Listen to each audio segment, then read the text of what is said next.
ദൈവ തിരുനാമത്തിന് മഹത്വമുണ്ടാവട്ടെ. Bible reading പ്രോഗ്രാമിൽ സംബന്ധിക്കുന്ന ഏവർക്കും കർത്തൃനാമത്തിൽ സ്നേഹവന്ദനം. ആവർത്തന പുസ്തകം 13-ാം അധ്യായമാണ് നമ്മളിന്ന് വായിക്കുന്നത്. 13-ാം അധ്യായത്തിൽ അന്യദേവന്മാരെ ആരാധിക്കുന്നവരുടെ ആ വശീകരണത്തിൽ നിങ്ങൾ വീണു പോകരുത് എന്നുള്ള വലിയ മുന്നറിയിപ്പ് മോശ അവർക്ക് നൽകുകയാണ്. അവിടെ പറയുന്നു,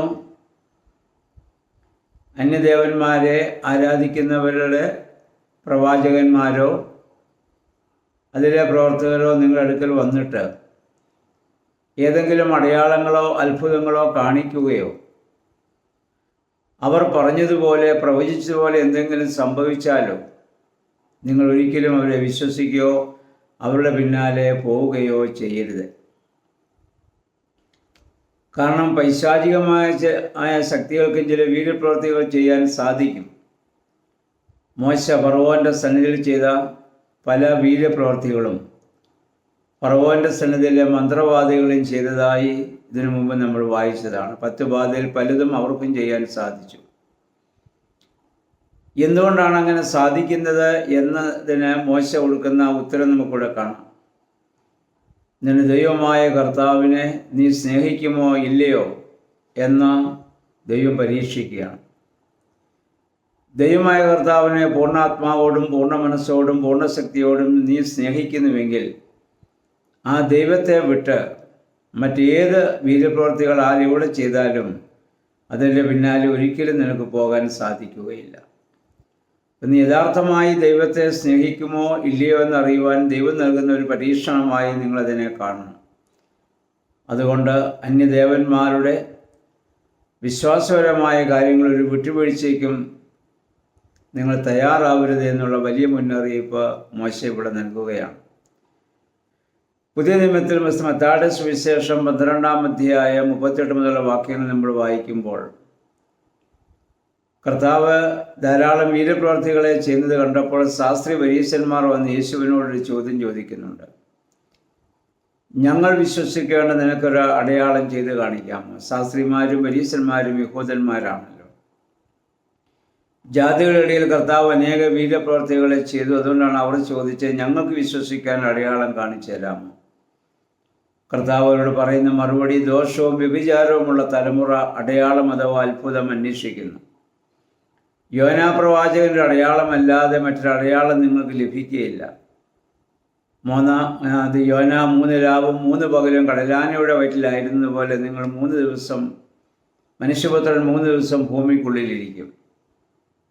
യോന എങ്ങനെ അത്ഭുതകരമായി പുറത്തു വന്നുവോ ആയതുപോലെ മനുഷ്യപുത്രൻ്റെ പുനരുദ്ധാനം സംഭവിക്കും എന്ന് പറഞ്ഞാൽ, ശാസ്ത്രിമാർക്കും പരീശന്മാർക്കും യഹൂദ സമൂഹത്തിന് യേശുവിൽ വിശ്വസിക്കാൻ വേണ്ടി പഴയ നിയമത്തിൽ യഹോവയായ ദൈവം കൊടുത്ത ഒരേ ഒരു അടയാളം യോനയുടെ സംഭവമാണ്. അത് കർത്താവിൻ്റെ പീഡാനുഭവം, കുരിശുമരണം, പുനരുദ്ധാനം എന്നിവയുടെ നിഴലായി സംഭവിച്ചതാണ്.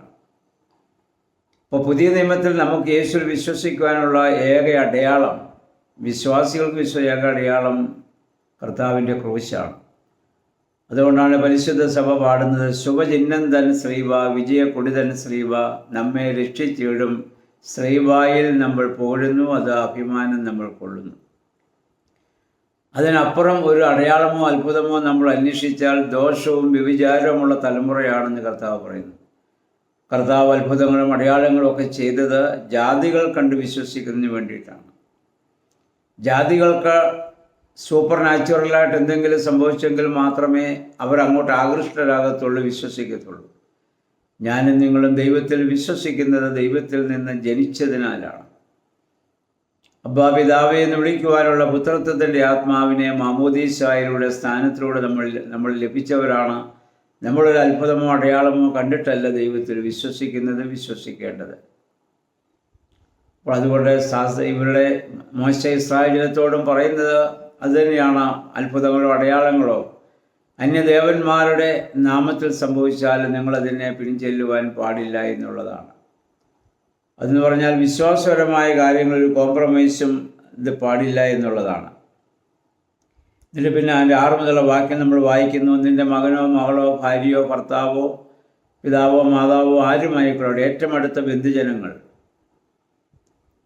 നിന്നെ ഈ വിശ്വാസം അത് ത്യജിക്കുവാൻ നിന്നെ ഉപദേശിച്ചാൽ നീ ഒരിക്കലും അവരുടെ പിന്നാലെ പോകരുത് എന്ന് പറഞ്ഞാൽ വിശ്വാസപരമായ കാര്യങ്ങളിൽ ഒരു കോംപ്രമൈസും പാടില്ല എന്നർത്ഥം.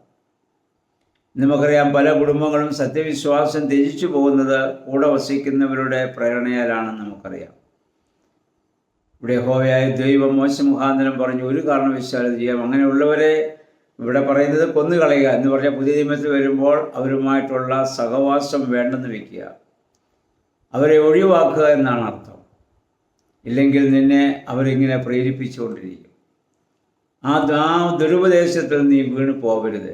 വിശ്വാസപരമായ കാര്യങ്ങളിൽ ഒരു കോംപ്രമൈസിന് നമ്മുടെ കർത്താവ് തയ്യാറായിട്ടില്ല. മത്തായിയുടെ സുവിശേഷം 6-ാം അധ്യായത്തിൻ്റെ 60 മുതലുള്ള വാക്യങ്ങൾ നമ്മൾ വായിക്കണം.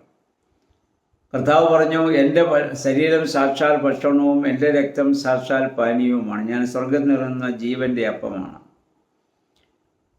അപ്പോൾ എൻ്റെ ശരീരം സാക്ഷാൽ ഇത് ഭക്ഷിക്കാതെയും കുടിക്കാതെയും നിങ്ങൾക്ക് ജീവൻ ഉണ്ടാവുകയില്ല. അപ്പോൾ അതുവരെ കർത്താവിനെ അനുഗമിച്ച യഹൂദന്മാരിൽ പലരും കർത്താവിനോട് നീരസപ്പെടുന്നുണ്ട്. അവർ ചോദിക്കും, നമ്മളാരും നരഭോജികളല്ല, പിന്നെ എങ്ങനെയാണ് വീണ്ടും മാംസവും രക്തവും നമുക്ക് ഭക്ഷിക്കാൻ പറ്റുക? അപ്പം അത് കേട്ടപ്പോൾ നമ്മൾ വായിക്കുന്നു, അന്ന് വരെ കർത്താവിനെ അനുഗമിച്ച പലരും കർത്താവിനെ വിട്ടുപോയത് കണ്ടപ്പോൾ കർത്താവ് ശിഷ്യന്മാരോട് ചോദിക്കുന്നുണ്ട്, നിങ്ങൾക്കും പോകാൻ മനസ്സുണ്ടോ?